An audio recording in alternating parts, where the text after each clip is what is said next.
इस वक्त की सबसे ताजा और बड़ी खबर जानिए ग्रेटर नोएडा से। ग्रेटर नोएडा वेस्ट की posh society Amrapali leisure valley में चोरी की बड़ी वारदात सामने आई है। 1 करोड़ से ज्यादा की चोरी का मामला सामने आया है। बताया जा रहा है कि प्राइवेट कंपनी के फाइनेंसर के घर पर 1 करोड़ की चोरी हुई है। चोर ज्वेलरी और कैश से भरी तिजोरी ही उठा ले गए थे। तस्वीर हम आपको दिखा रहे हैं ग्रेटर नोएडा। तस्वीरें आप देख सकते हैं ग्रेटर नोएडा वेस्ट की posh society Amrapali leisure valley में चोरी की बड़ी वारदात सामने आई है। कैसे ये अलमारियां खुली हुई है और इसमें से जेवर यानी कि ज्वेलरी और कैश भी चोर ले गया है। और इस वक्त की बड़ी खबर श्रद्धा मर्डर केस से जुड़ी हुई आफ्ताब की 4 दिन की रिमांड आज खत्म हो रही है। रिमांड खत्म होने के बाद आज आफ्ताब को दिल्ली की साकेत कोर्ट में पेश किया जाएगा। आपको बता दें जहां से उसे जेल भेज दिया जाएगा, ऐसा इसलिए क्योंकि उसकी 14 दिन की रिमांड आज खत्म हो रही है। तो इस वक्त की बड़ी अपडेट, मर्डर केस, श्रद्धा मर्डर केस से जुड़ी हुई आफ्ताब की 4 दिन की रिमांड आज खत्म हो रही है। रिमांड खत्म होने के बाद आज आफ्ताब को दिल्ली की साकेत कोर्ट में पेश किया जाएगा, जहां से उसे जेल भेज दिया जाएगा। तो देखते देखते 2 हफ्ते बीत गए। 2 हफ्ते की रिमांड पहले 5 दिन की मिली, फिर उसको बढ़ाया गया। 14 दिन की रिमांड अब खत्म हो रही है और आज आफ्ताब को पेश किया जाना है कोर्ट में। पुलिस ने रिमांड मांगी थी, बढ़ाई थी, क्योंकि और ये जांच अच्छे तरीके से कर सके, जांच आगे ले जा सके। लेकिन अब जो है आज उसकी रिमांड खत्म हो रही है। आज आफ्ताब की रिमांड जब खत्म होगी और उसे कोर्ट में पेश किया जाएगा। इस बीच एक और बड़ी खबर आ रही है। आफ्ताब का कल तीसरी बार पॉलीग्राफ टेस्ट हुआ। कल का सेशन 3 घंटे तक चला था। इस दौरान आफ्ताब से कई सवाल भी पूछे गए। पॉलीग्राफ टेस्ट में 3 दिन इसलिए लगे क्योंकि बीच में आफ्ताब की तबीयत खराब हो गई थी। एफएसएल सूत्रों के मुताबिक आफ्ताब अब 3 दिन तक उससे जो सवाल पूछे गए हैं उसका अध्ययन किया जाएगा। एफएसएल की टीम इन सवालों का अध्ययन करेगी, एनालाइज करेगी। इसके बाद तय होगा कि आगे आफ्ताब का पॉलीग्राफ टेस्ट होगा। ये नार्को की तैयारी करनी है। पहले जो 3 दिन तक सवाल पूछे गए हैं इसको एफएसएल की टीम एनालाइज करेगी, उसका विश्लेषण करेगी। उसके बाद पॉलीग्राफ टेस्ट होगा कि नहीं, पॉलीग्राफ टेस्ट के बाद नार्को टेस्ट होगा कि नहीं, उसकी तैयारी करनी है कि नहीं, ये बात तय करनी है। 3 घंटे तक कल आफ्ताब का जो टेस्ट है वो चला था। बीच में इसमें 3 दिन इसलिए भी लग गए, लंबा वक्त इसलिए भी लग गया क्योंकि बीच में उसकी तबीयत खराब हो गई थी, इसलिए 3 दिन चला। और कल जो तीसरा दिन था, तीसरे दिन 3 घंटे तक आफ्ताब का ये पॉलीग्राफ टेस्ट हुआ। बिल्कुल, और आगे आफ्ताबों का नार्को टेस्ट होगा कि नहीं, इस पर भी अध्ययन किया जाएगा। और आपको बता दें कल 3 घंटे तक पॉलीग्राफ टेस्ट हुआ और साथ ही इस दौरान आफ्ताब से कई सवाल किए गए। कई सवालों में पूछा गया कि क्या उसने श्रद्धा का कत्ल किया, और किया तो कैसे किया और किन किन चीजों का इस्तेमाल करके उसने श्रद्धा का कत्ल किया। पॉलीग्राफ टेस्ट में 3 दिन इसलिए लगे क्योंकि बीच में आफ्ताब की तबीयत खराब हो गई थी और एफएसएल सूत्रों के मुताबिक आफ्ताब अब 3 दिन तक आफ्ताब से पूछे गए। तो लगातार सवाल पूछे जा रहे हैं। कल तीसरा दिन था, 3 घंटे तक सवाल पूछेगा। हमारे साथ इस खबर पर ज्यादा जानकारी के लिए जुड़ रही है हमारी संवाददाता मेघा उपाध्याय। मेघा, बताइए कि कल 3 दिनों तक पहले तो ये टेस्ट चला पॉलीग्राफ और कल 3 घंटे तक सवाल पूछे गए, तो क्या कुछ निकलकर सामने आया? कुछ पुलिस को नया और ठोस मिला क्या?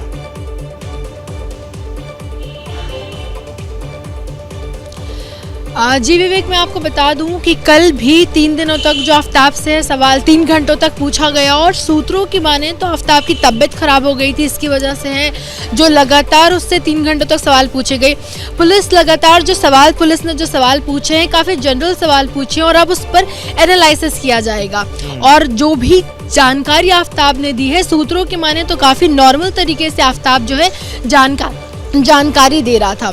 और अब ज़रूरत पड़ती है अगर तो पुलिस वापस से आफ्ताब को टेस्ट के लिए बुलाएगी, नहीं तो अब नार्को टेस्ट की तैयारी की जाएगी क्योंकि 3 दिन तक ऑलरेडी आफ्ताब की पॉलीग्राफी टेस्ट हो चुकी है। और जितने भी महत्वपूर्ण सवाल पुलिस ने तैयार किए थे, जो भी सवाल पूरे जितने भी घटनाक्रम जुड़े हुए हैं उससे ऑलरेडी आफ्ताब से उन सवालों को पूछ लिया गया है लगातार 3 दिनों तक, कुछ घंटे के सेशन के हिसाब से।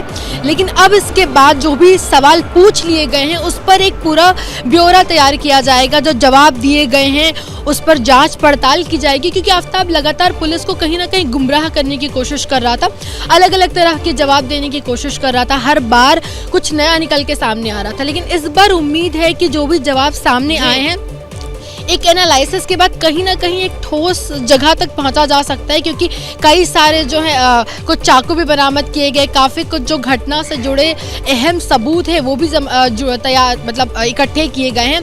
और एक छोटा से छोटा सबूत भी जो, या एक छोटा सा स्टेटमेंट भी जो आफ्ताब की तरफ से आ रहा है, मैं बताऊं तो वो काफ़ी अहम जो है इस वक्त साबित हो सकता है। तो अब इसके बाद नार्को टेस्ट की तैयारी की जाएगी, और अगर पुलिस को लगता है कि फिर उसको बुलाया जाना है तो इस पर भी फैसला लिया जाएगा, क्योंकि आज 14 दिनों का जो न्यायिक हिरासत है वो भी आफ्ताब का खत्म हो रहा है। और जैसे कि आपने कहा कि आफ्ताब लगातार पुलिस को गुमराह कर रहा है, और उसका कल पॉलीग्राफ टेस्ट हुआ जो कि 3 घंटे चला, तो क्या नार्को टेस्ट में कुछ सामने आने की उम्मीद है? क्योंकि जिस तरह वो पुलिस को गुमराह कर रहा है तो कहना कि पुलिस के लिए भी मुश्किलें बढ़ रही है।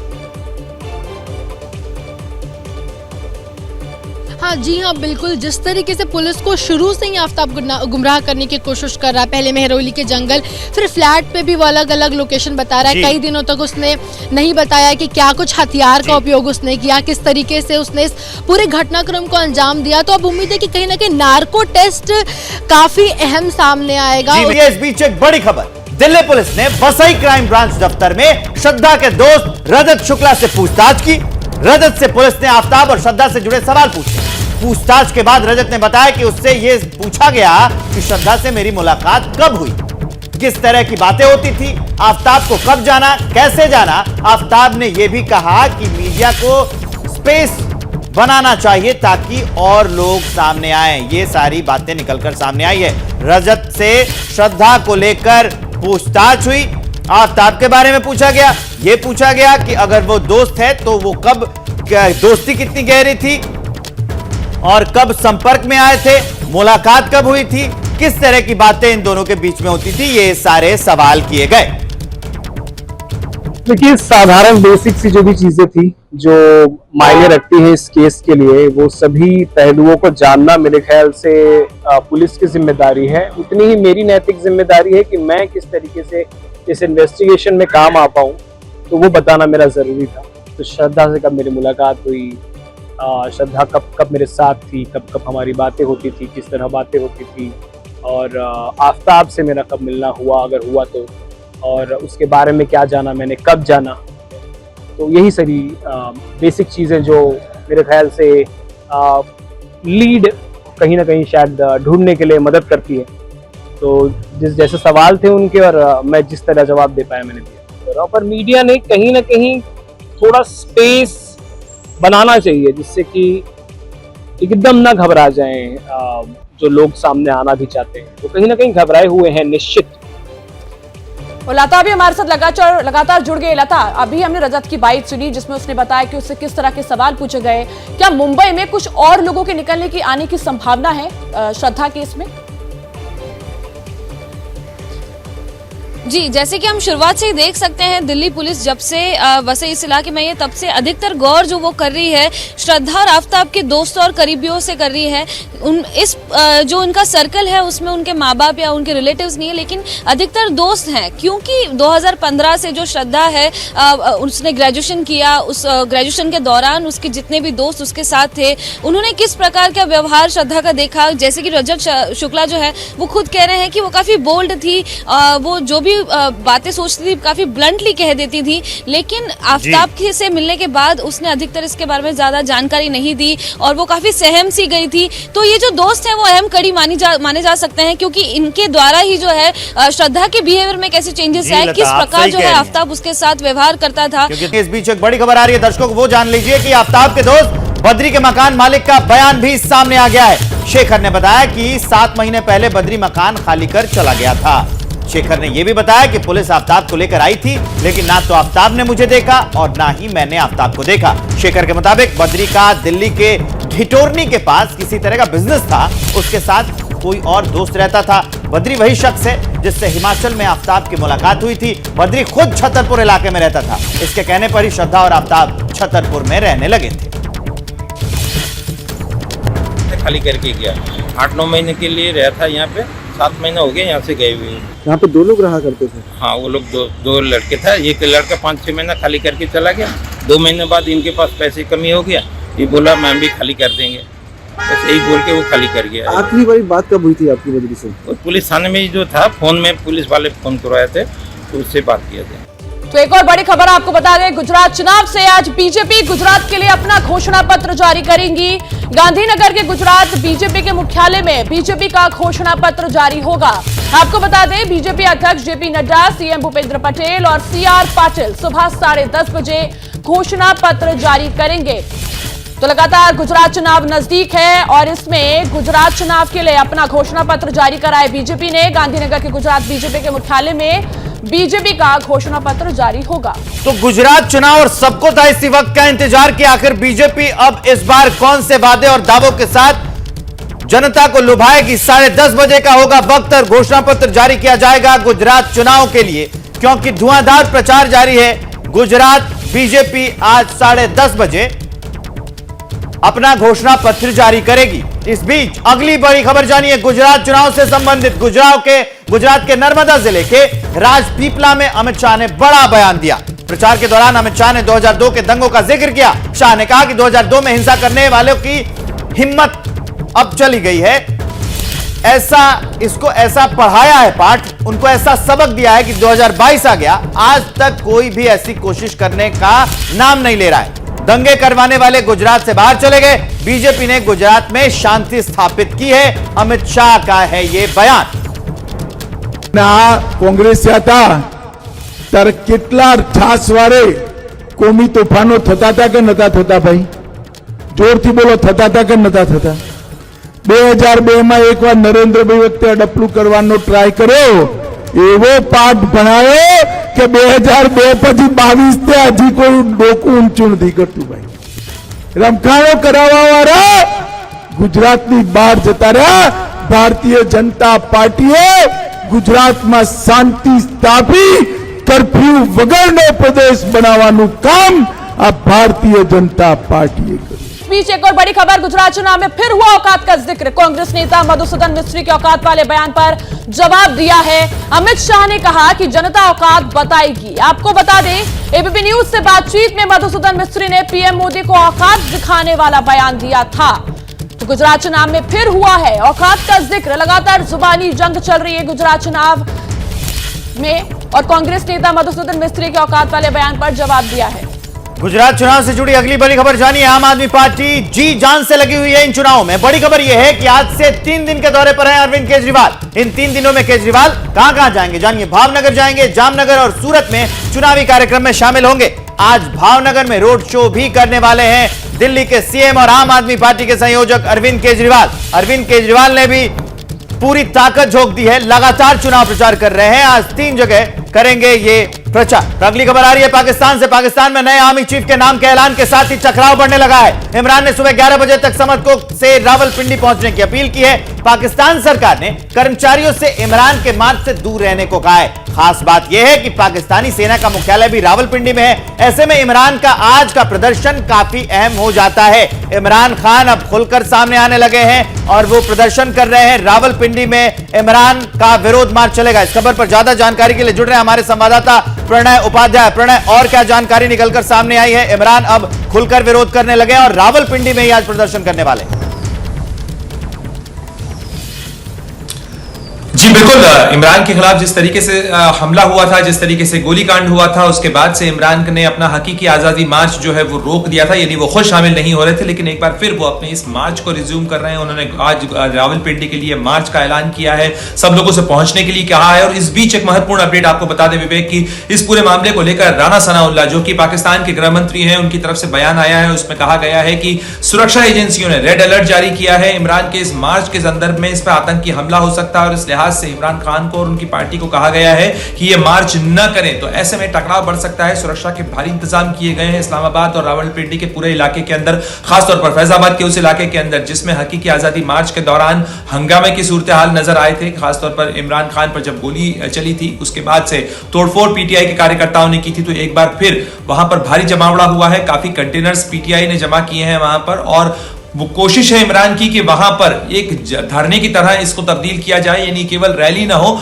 बल्कि वहां पर धरना दिया जाए। और इस्लामाबाद और रावलपिंडी जैसा आपने कहा बिल्कुल पाकिस्तानी सेना का मुख्यालय है, तो नए सेना प्रमुख यानी अभी तो 29 नवंबर तक जनरल बाजवा का कार्यकाल है और उसके बाद आसिम मुनीर कार्यकाल संभालेंगे। तो ऐसे में ये ट्रांजिशन के दौरान पाकिस्तान के प्रधानमंत्री शहबाज शरीफ भी इस समय मुल्क में नहीं है, तो ऐसे में ये एक नया टकराव का सूरत हाल पैदा हो सकता है पाकिस्तान के अंदर अगर इमरान खान इस जिद के ऊपर अड़ते हैं कि वो वहां पर धरना देना चाहते हैं, सिट इन करते हैं और वहां पर टेंट सिटी बनाते हैं। उन्होंने अपने तमाम कार्यकर्ताओं से जुटने के लिए कहा है। जी बिल्कुल, आर्मी चीफ के नाम के ऐलान के साथ ही टकराव बढ़ने लगा है, क्योंकि पहले भी इमरान ने आर्मी चीफ को लेकर ही ये इतना बड़ा मार्च खोला था और वापस से नए आर्मी चीफ के ऐलान पर एक दोबारा से उन्होंने ये आंदोलन शुरू कर दिया है।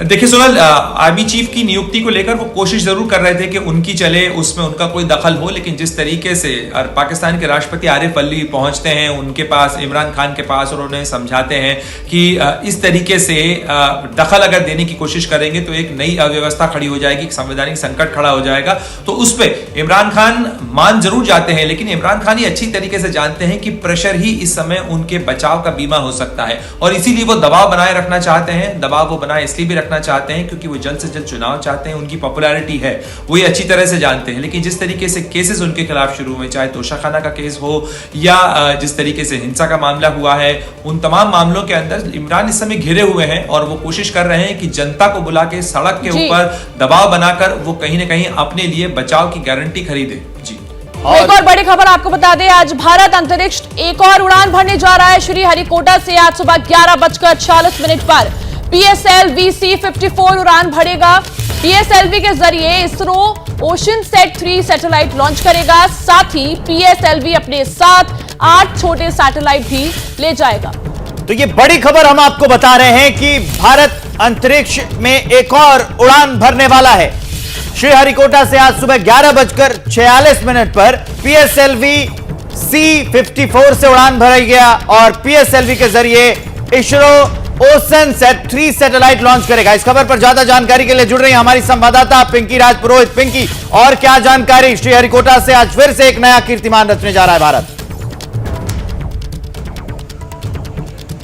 बिल्कुल, हाल ही में जिस तरह से इतिहास रचा था इसरो ने प्राइवेट सैटेलाइट जो है, प्राइवेट सेक्टर के सैटेलाइट को लॉन्च करने के बाद, लेकिन अब सीधे तौर पर जो है एक नए मिशन के लिए इसरो तैयार है। PSLV C-54 के जरिए जो है आज OceanSat-3 जो कि 3rd जनरेशन का OceanSat ये सैटेलाइट है। OceanSat सीरीज जो है वो भारत 1999 में शुरू किया था जब पहला OceanSat सैटेलाइट लॉन्च किया था। उसके बाद 2008 में जो है OceanSat-2 लॉन्च किया था, लेकिन उसके बाद कुछ टेक्निकल खामियों के कारण जब OceanSat-2 ने काम करना बंद कर दिया था तो 2016 में उसका ही एक वर्जन जो है वो प्रक्षेपित किया गया था और आज 3rd जनरेशन के सैटेलाइट के लिए पूरी तरह से तैयार है। इसके अलावा आपको बता दें कि 8 नैनो सैटेलाइट्स भी इस मिशन के साथ जो है प्रक्षेपित किए जाएंगे। आपको बता दें कि पहला मिशन जो है, पहला जो लॉन्च होगा वो OceanSat-3 होगा जो कि सन सिंक्रोनस ऑर्बिट में जो है इसे प्रक्षेपित किया जाएगा और बाकी की जो 8 सैटेलाइट्स है उसे अलग से किसी ऑर्बिट में जो है प्रक्षेपित किए जाएंगे। फिलहाल इसरो पूरी तरह से तैयार है। कल काउंटडाउन भी शुरू हो गया था 10:46 को। आज 11:46 को जो है ये मिशन लॉन्च होगा और उसी के साथ एक नया इतिहास रचने के लिए पूरी तरह से तैयार है। लेकिन आपको यहाँ पर यह भी बताना जरूरी है कि OceanSat जो है वो दरअसल ओशन को स्टडी करने के लिए सीरीज का ये सैटेलाइट है, जहां पर किसी भी तरह के अगर चक्रवात तूफान भी अगर आते हैं तो किस तरह से भारत जो है पहले से ही पूर्वानुमान लगा सके और पूरी तरह से तैयारियां कर सके। इसमें कहीं ना कहीं जो OceanSat डेटा देगा भारत को वो बहुत ही ज्यादा मायने रखता है। विवेक। बिल्कुल पिंकी, और साथ ही जो OceanSat आज लॉन्च होने वाला है इसमें 8 छोटे सैटेलाइट भी ले जाएगा। उसमें उसके लिए क्या क्या जानकारी सामने, वो क्या क्या मदद करेगा?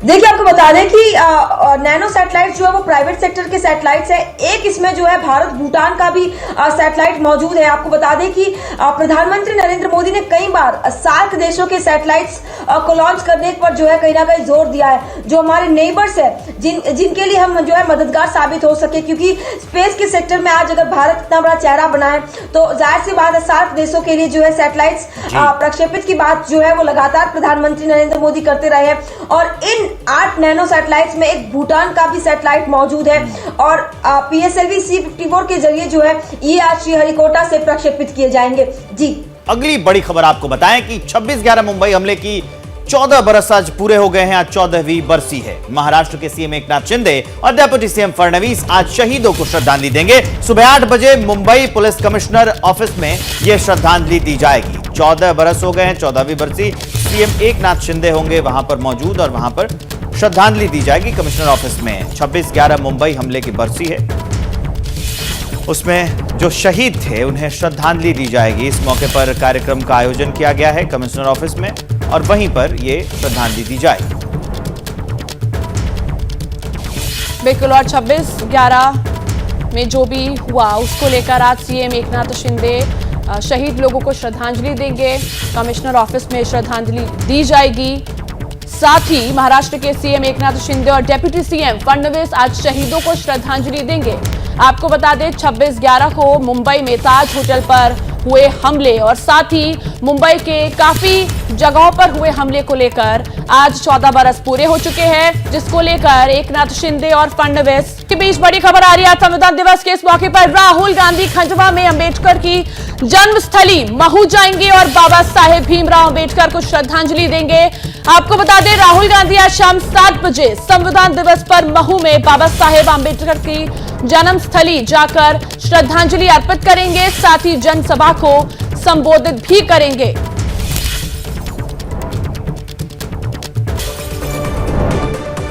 गुजरात के भरूच में गृह मंत्री अमित शाह का प्रचार। 2002 के गुजरात दंगों की याद दिलाते हुए कहा, तब इनको पाठ पढ़ाया कि आज दिन तक कोई ऐसा प्रयास करने का काम नहीं ले रहा। भरूच के वागरा की रैली में अमित शाह ने कहा, जब गुजरात में कांग्रेस थे तब आए दिन दंगे होते थे, लेकिन अब दंगे करवाने वाले गुजरात से बाहर चले गए। बीजेपी ने गुजरात में शांति स्थापित की।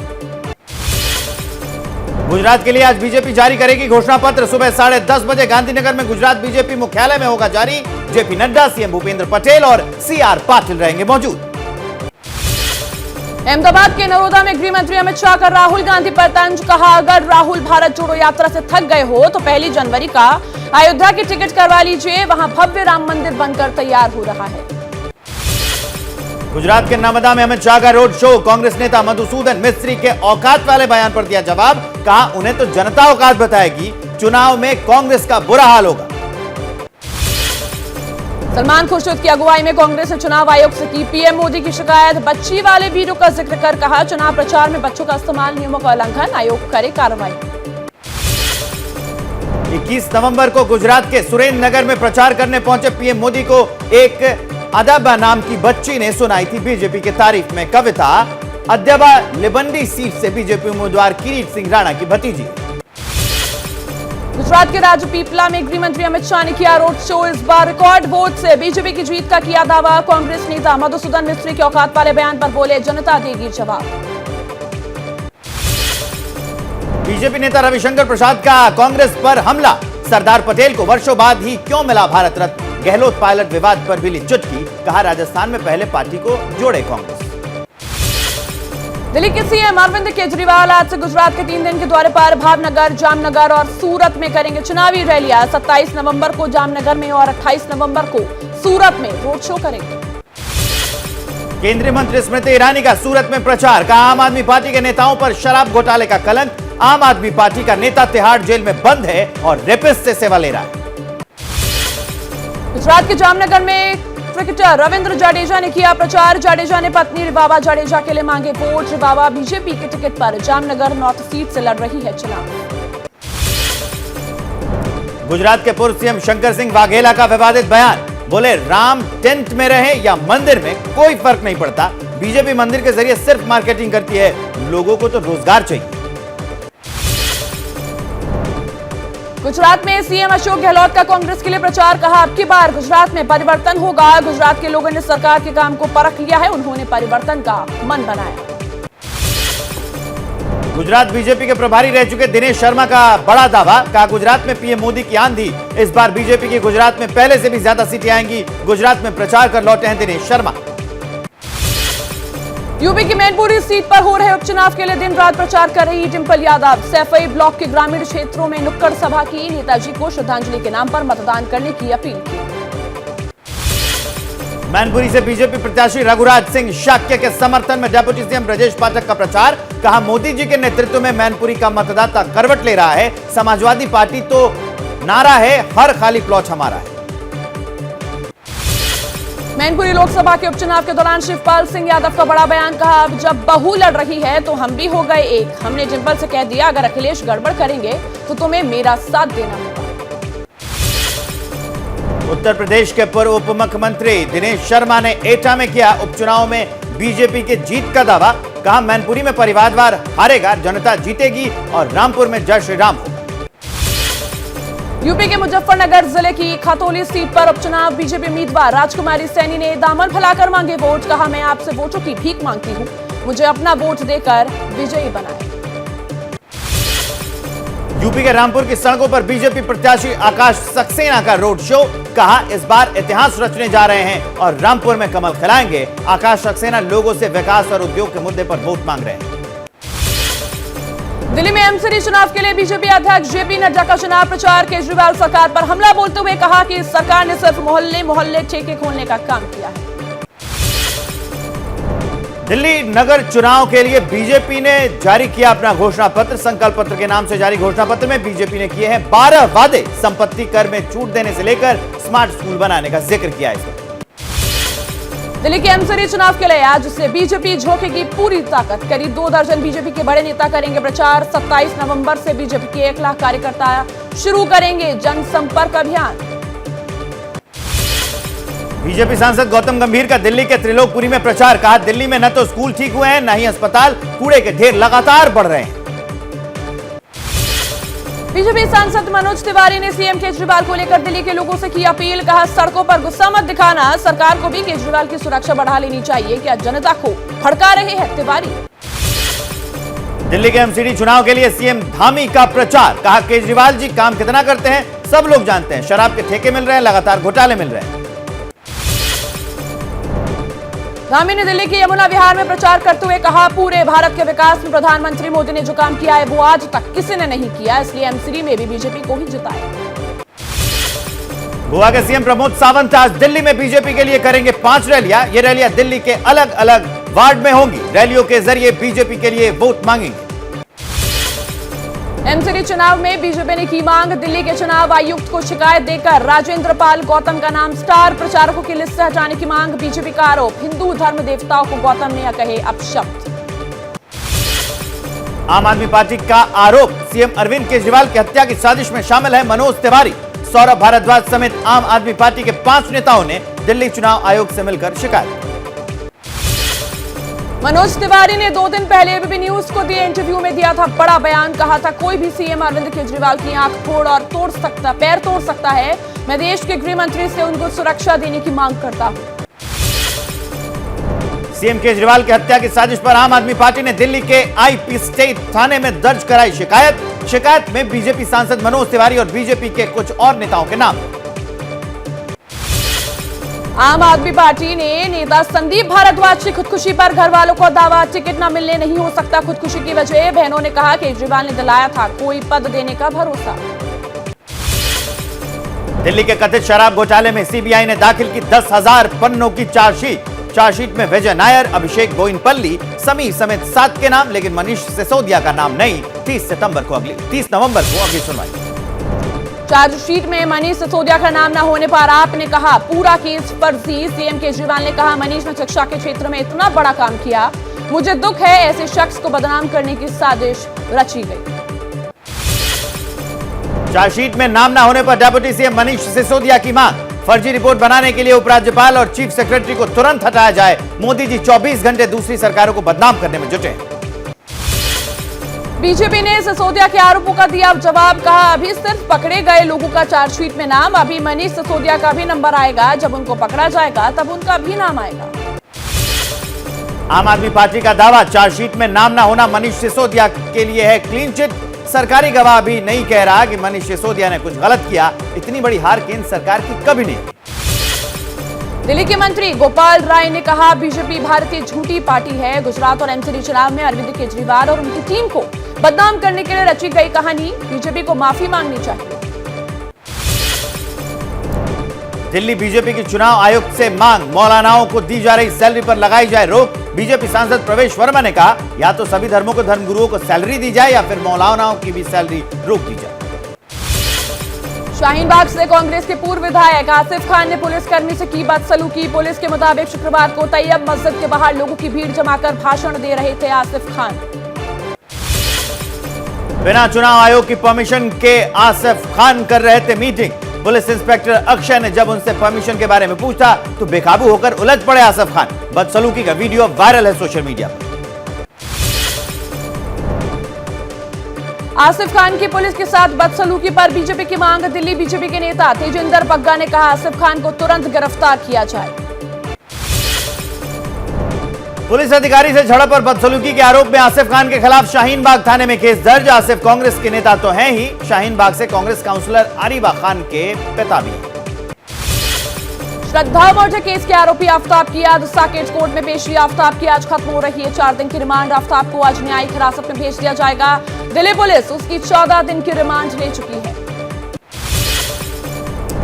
शुक्रवार को आफ्ताब का 3 घंटे चला पॉलीग्राफी टेस्ट। 3 दिन में पूछे गए सवालों के डेटा को एनालाइज कर रही है एफएसएल की टीम फैसला लेगी कि आफ्ताब को पॉलीग्राफ टेस्ट के लिए बुलाना है या नहीं। आफ्ताब को फिर से बुलाने की जरूरत हुई तो छुट्टी के दिन भी खुलेगी एफएसएल लैब। अगर जरूरत नहीं हुई तो शुरू होगी नार्को टेस्ट की तैयारी। नार्को से पहले जरूरी था पॉलीग्राफी टेस्ट। आफ्ताब का पॉलीग्राफ टेस्ट 3 दिन चला क्योंकि बीच में आफ्ताब की तबीयत खराब हो गई थी। आमतौर पर पॉलीग्राफी टेस्ट में 1 या 2 दिन का ही लगता है वक्त। दिल्ली पुलिस की क्राइम ब्रांच ने वसई में श्रद्धा के दोस्त रजत शुक्ला से की पूछताछ। श्रद्धा और आफ्ताब से मुलाकातों के बारे में पूछे गए सवाल। रजत श्रद्धा का कॉलेज के वक्त से दोस्त था। श्रद्धा हत्याकांड के गुत्थे सुलझाने में पुलिस के लिए सबसे अहम गवाह हो सकता है आफ्ताब का साथी बद्री। बद्री आफ्ताब के बिल्डिंग में ही 3री मंजिल पर रहता था। श्रद्धा हत्याकांड की जांच कर रही दिल्ली पुलिस ने आफ्ताब के दोस्त बद्री के मकान मालिक शेखर से की पूछताछ। शेखर ने बताया 7 से 8 महीने पहले बद्री ने छोड़ दिया था घर, उसका व्यवहार ठीक था। दिल्ली पुलिस ने भारतीय मूल के ऑस्ट्रेलियाई नागरिक राजविंदर सिंह को किया गिरफ्तार। ऑस्ट्रेलिया के क्वींसलैंड में एक महिला की हत्या करने के मामले में फरार था। 30 नवंबर तक न्यायिक हिरासत में यह है आरोपी। आरोपी राजविंदर सिंह पर $1 मिलियन का इनाम। दिल्ली पुलिस की स्पेशल सेल ने हरियाणा के करनाल से किया गिरफ्तार। 2018 में महिला की हत्या करने के बाद भारत भाग आया था राजविंदर। पंजाब के कपूरथला में सरपंच ने सोशल मीडिया पर हथियारों की नुमाइश का वीडियो डाला। पंजाब पुलिस ने की कार्रवाई। कपूरथला के फरीद सराय गांव का मामला। हथियारों की नुमाइश पर नकेल कस रही है पंजाब पुलिस। मुंबई के अग्नि पांडा इलाके में ड्रग पेडलर गिरफ्तार। 53 लाख की कीमत का 267 ग्राम एमडी ड्रग्स बरामद। मुंबई पुलिस की एंटी नार्कोटिक सेल ने की कार्रवाई। आरोपी के खिलाफ एनडीपीएस एक्ट के तहत केस दर्ज। बिहार के बेगूसराय में चोरों के गिरोह ने सुरंग बनाकर 1 साल में 16 रेल के इंजन किए चोरी। लोकोमोटिव शेड और डीजल इंजन में चोरी की। समस्तीपुर रेल डिवीजन का था पूरा सामान। गहराया यार्ड की वारदात।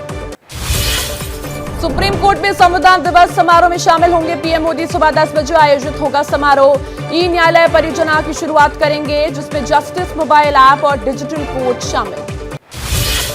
केंद्रीय मंत्री किरण रिजिजू का बयान, सरकार और न्यायपालिका एक ही माता पिता के बच्चे, आपस में लड़ना झगड़ना ठीक नहीं। सरकार न्यायपालिका का समर्थन करने और उसे मजबूत करने के लिए हमेशा मौजूद रहेगी। संविधान दिवस पर अंबेडकर की जन्मस्थली जाकर राहुल गांधी देंगे श्रद्धांजलि। शाम 7 बजे महू में करेंगे जनसभा। आज खंडवा में शुरू भारत जोड़ो यात्रा। कार्यक्रम में प्रियंका गांधी भी मौजूद रहेंगी। भारत जोड़ो यात्रा के दौरान मध्य प्रदेश के ओंकारेश्वर पहुंचे राहुल गांधी और प्रियंका वाड्रा। मां नर्मदा की पूजा और आरती की। प्रियंका वाड्रा का पति और बेटे भी हुए शामिल। राहुल गांधी के नेतृत्व में चल रही कांग्रेस की भारत जोड़ो यात्रा में बॉक्सर और कांग्रेस नेता विजेंद्र सिंह हुए शामिल। तस्वीर खुद राहुल गांधी ने सोशल मीडिया पर शेयर की। यूपी सरकार में कैबिनेट मंत्री संजय निषाद का राहुल गांधी के दाढ़ी वाले लुक पर हमला। कहा कांग्रेस को समझने में 70 साल लगे हैं। अब राहुल गांधी कोई भी रूप रंग बदल लें, जनता उनके धोखे में नहीं आने वाली। तेलंगाना कांग्रेस के नेता मैरी शशिधर रेड्डी बीजेपी में हुई शामिल। बीजेपी ज्वाइन करने के बाद रेड्डी का बयान, तेलंगाना में चल रही महाभ्रष्ट सरकार, टीआरएस पर लगाया परिवारवाद का आरोप। बाबा रामदेव ने एबीवीपी के कार्यक्रम में कहा, हमारा भगवान राम और कृष्ण से खून का रिश्ता है। सो कॉल्ड कांग्रेसी हमें सिखाते हैं, बौद्धिक दिवालियापन का शिकार हैं ये लोग। राजस्थान में अशोक गहलोत और सचिन पायलट के बीच विवाद पर कांग्रेस आलाकमान की एडवाइजरी। विवाद पर बयान देने से बच रहे कांग्रेस नेता। पंजाब के प्रभारी और राजस्थान के विधायक हरीश चौधरी ने भी साधी चुप्पी। सचिन पायलट के खिलाफ सीएम अशोक गहलोत की बयानबाजी को लेकर कांग्रेस महासचिव केसी वेणुगोपाल का बयान, कहा इस मामले को पार्टी देख लेगी, जयपुर जाएंगे केसी वेणुगोपाल। जम्मू कश्मीर की अंतिम मतदाता सूची जारी, इसमें 7,72,000 नए वोटर लिस्ट में शामिल। जम्मू कश्मीर में कुल 83,59,771 वोटर, इसमें 42 लाख से ज्यादा पुरुष और 40 लाख से ज्यादा महिलाएं शामिल। विदेश मंत्री एस जयशंकर का बयान, पीएम मोदी चीन के मुद्दे पर अडिग हैं, इसे भारत चीन सीमा पर सुरक्षा बलों की तैनाती से आंका जाना चाहिए। विपक्ष ने पीएम मोदी के चीन के राष्ट्रपति से हाथ मिलाने पर साधा था निशाना। यूपी के अलीगढ़ में बोले सीएम योगी आदित्यनाथ, आज यूपी में दंगे नहीं, दंगाई भी नहीं। बीते 5 सालों में यूपी की कानून व्यवस्था बनी नजीर। ये नया प्रदेश है जो सभी को सम्मान के साथ जीने का अधिकार देता है। लखीमपुर खीरी में किसानों की हत्या मामले में पीड़ित परिवार ने कांग्रेस नेताओं के खिलाफ पुलिस में की शिकायत, कहा मदद के नाम पर दिए गए 4 लाख रुपए के चेक हुए बाउंस, पीड़ित परिवार के अकाउंट से कटे 4,000 रुपए। एमपी के सीएम शिवराज सिंह चौहान ने बच्चे का नाम रखा पेसा। अपने बच्चे का नामकरण कराने सीएम शिवराज के पास पहुंचे थे माता पिता। इसी नाम से आदिवासियों के लिए बना है पेसा कानून। उत्तराखंड में कांग्रेस प्रदेश अध्यक्ष करण महारा का बड़ा बयान, कहा कांग्रेस के कुछ कार्यकर्ता बीजेपी के एजेंट हैं, दिन भर कांग्रेस दफ्तर में रहते हैं, शाम को बीजेपी नेताओं से मिलते हैं। उत्तराखंड के बीजेपी और कांग्रेस के पूर्व विधायकों ने मिलकर बनाया संगठन में 30 से 35 विधायक जुड़े। दिसंबर में संगठन करेगा बड़ा सेमिनार। पश्चिम बंगाल में बीजेपी विधायक और विपक्ष के नेता शुभेंदु अधिकारी और सीएम ममता बनर्जी की विधानसभा परिसर में हुई मुलाकात। बंगाल में ममता सरकार के खिलाफ लगातार मोर्चा खोले हुए हैं शुभेंदु अधिकारी। महाराष्ट्र में कर्नाटक की बसवराज बोमई सरकार के खिलाफ गुस्सा। पुणे में मराठा महासंघ का प्रदर्शन। हाल ही में सीएम बोमई के महाराष्ट्र से सटे बॉर्डर के कुछ इलाकों पर दिया बयान पर है हंगामा। कांग्रेस अध्यक्ष मल्लिकार्जुन खड़गे आज मध्य प्रदेश के महू के दौरे पर रहेंगे। आज संविधान दिवस पर बाबा साहेब अंबेडकर की जन्मस्थली पर देंगे श्रद्धांजलि। शाम को महू में होने वाली जनसभा में भी होंगे शामिल। कांग्रेस की भारत जोड़ो यात्रा पर सीएम शिवराज सिंह चौहान का हमला, कहा कांग्रेस ने पहले भी देश को तोड़ा है, राहुल गांधी भारत तोड़ने वालों को यात्रा से जोड़ रहे हैं, ये कांग्रेस की मानसिकता है। उत्तराखंड के हरिद्वार में कांग्रेस की भारत जोड़ो यात्रा का हुआ समापन। हरीश रावत के नेतृत्व में निकाली गई थी 4 दिन की यात्रा। हरीश रावत का बयान, कांग्रेस की यात्रा को मिल रहा जनता का समर्थन। एमपी में बीजेपी का दावा, सागर में भारत जोड़ो यात्रा में लगे पाकिस्तान जिंदाबाद के नारे। कैबिनेट मंत्री भूपेंद्र सिंह ने कहा राहुल गांधी को माफी मांगनी चाहिए, कांग्रेस की यात्रा का कोई मकसद नहीं। मध्य प्रदेश के झाबुआ में बीजेपी प्रदेश अध्यक्ष वीडी शर्मा का भारत जोड़ो यात्रा को लेकर बयान, कहा कांग्रेस की यात्रा पाकिस्तान के समर्थन पर चल रही है। बीजेपी ने यात्रा के दौरान पाकिस्तान के नारे लगने का भी दावा किया। महाराष्ट्र के मुख्यमंत्री शिंदे का आज असम का दौरा। गुवाहाटी में आज अपने मंत्रियों और पार्टी विधायकों के साथ देवी कामाख्या की करेंगे पूजा अर्चना। असम के सीएम हिमंता बिस्वा शर्मा संघ की भी करेंगे बैठक। आज मुंबई 26/11 आतंकी हमले की बरसी। महाराष्ट्र के CM Eknath Shinde, deputy CM Devendra Fadnavis और कमिश्नर शहीदों को देंगे श्रद्धांजलि। सुबह 8 बजे मुंबई पुलिस कमिश्नर ऑफिस में यह कार्यक्रम होगा। 26/11 मुंबई आतंकी हमले के 14 साल पूरे। लंदन में पाकिस्तानी उच्चायोग और न्यूयॉर्क में पाकिस्तानी काउंसलेट के बाहर होगा विरोध प्रदर्शन। भारत और दक्षिण एशियाई समुदाय के लोग करेंगे प्रदर्शन। आज शाम 6 बजे उद्धव ठाकरे की बुल्ढाना में विशाल रैली। छत्रपति शिवाजी महाराज पर महाराष्ट्र के राज्यपाल भगत सिंह कोश्यारी की टिप्पणी को लेकर महाराष्ट्र बंद का ऐलान भी कर सकते हैं। सभी दलों से एकजुट होने की अपील। कर्नाटक में बीजेपी की बोमई सरकार ने बॉर्डर पर कई गांव को अपने राज्य की हद में बताया तो महाराष्ट्र की सभी पार्टियां भड़की। उद्धव ठाकरे के साथ सीएम एकनाथ शिंदे भी बोले 1 इंच जमीन नहीं देंगे। ब्राजील के फुटबॉल खिलाड़ी नेमार जूनियर के टखने में लगी चोट, इंजरी की वजह से पैर में आई सूजन। नेमार नहीं खेल पाएंगे बाकी बची 2 लीग के मैच। ब्राजील के टीम डॉक्टर ने कहा मैनेजमेंट उन्हें लीग मैच में शामिल करने का रिस्क नहीं लेगी। फीफा वर्ल्ड कप में नीदरलैंड्स और इक्वाडोर के बीच खेला गया मैच 1-1 से हुआ ड्रॉ। दोनों टीमों के लिए बेहतर साबित हुआ ड्रॉ मैच। दोनों ही टीम टूर्नामेंट में अजय बनी हुई है। इक्वाडोर का सेनेगल से होगा आखिरी मुकाबला। नीदरलैंड्स की टीम कतर से लेगी टक्कर। दोनों टीमों के बीच हुआ एक ड्रॉ मैच। नीदरलैंड और इक्वाडोर की टीम एक मैच जीत चुकी है। नीदरलैंड में मैच के 6 मिनट में बनाई थी बढ़त। कोडी गैप्यो ने लगातार दूसरे मैच में किया गोल। दूसरे हाफ के 3 मिनट में इक्वाडोर की टीम के गोल को नीदरलैंड ने रोका, लेकिन रिबाउंडर वेलेंसिया ने गोल दागा। फीफा वर्ल्ड कप में शानदार प्रदर्शन कर रहे इक्वाडोर के वेलेंसिया देश के लिए अब तक कर चुके हैं लगातार 6 गोल। ईरान ने वेल्स को दी चौंकाने वाली हार। इंजरी टाइम में 2 गोल दागते हुए दर्ज की शानदार जीत। रुजबे चश्मी ने ईरान को 1-0 और रमीन रजेन ने ईरान की बढ़त को 2-0 करते हुए जीत सुनिश्चित कर। वेल्स के ईरान से हुई हार की वजह बने आखिरी 5 मिनट। मैच में वेल्स की टीम को एक खिलाड़ी कम करना पड़ा। गोलकीपर वेन हेंसी गोल रोकते वक्त आ गए थे बॉक्स के बाहर। वेन को दिखाया गया था रेड कार्ड। ईरान और वेल्स के बीच हुए मुकाबले में 86वें मिनट पर ईरान ने किया बेहतरीन अटैक। गोलकीपर वेन हेनेसी ने हुए फाउल के कारण हाथ से निकल गया मैच। फीफा वर्ल्ड कप 2022 के होस्ट कतर को टूर्नामेंट में लगातार दूसरी बार करना पड़ा हार का सामना। सेनेगल ने कतर को 3-1 के अंतर से दी करारी हार। एक मैच रहते फीफा टूर्नामेंट से बाहर हो गया है मेजबान कतर। और पाकिस्तान क्रिकेट बोर्ड के चीफ रमीज राजा ने इंडियन टीम को दी चेतावनी। कहा अगर भारतीय टीम एशिया कप 2023 में हिस्सा लेने के लिए पाकिस्तान नहीं आएगी तो पाकिस्तान टीम भी 2023 आईसीसी वनडे वर्ल्ड कप में शामिल होने के लिए भारत नहीं आएगी।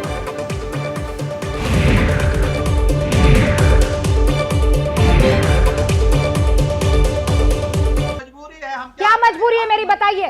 मैं अभी आपको बताती हूँ कि मैंने ओए होए होए होए नमकीन के चटकारे लेते हुए टकटकी मार के डिबेट शो को पॉज रिपीट कर करके देख रहे हैं जोगिंदर जी।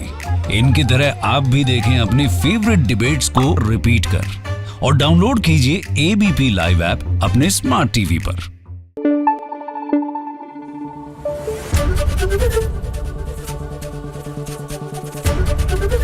एबीपी न्यूज आपको रखे आगे।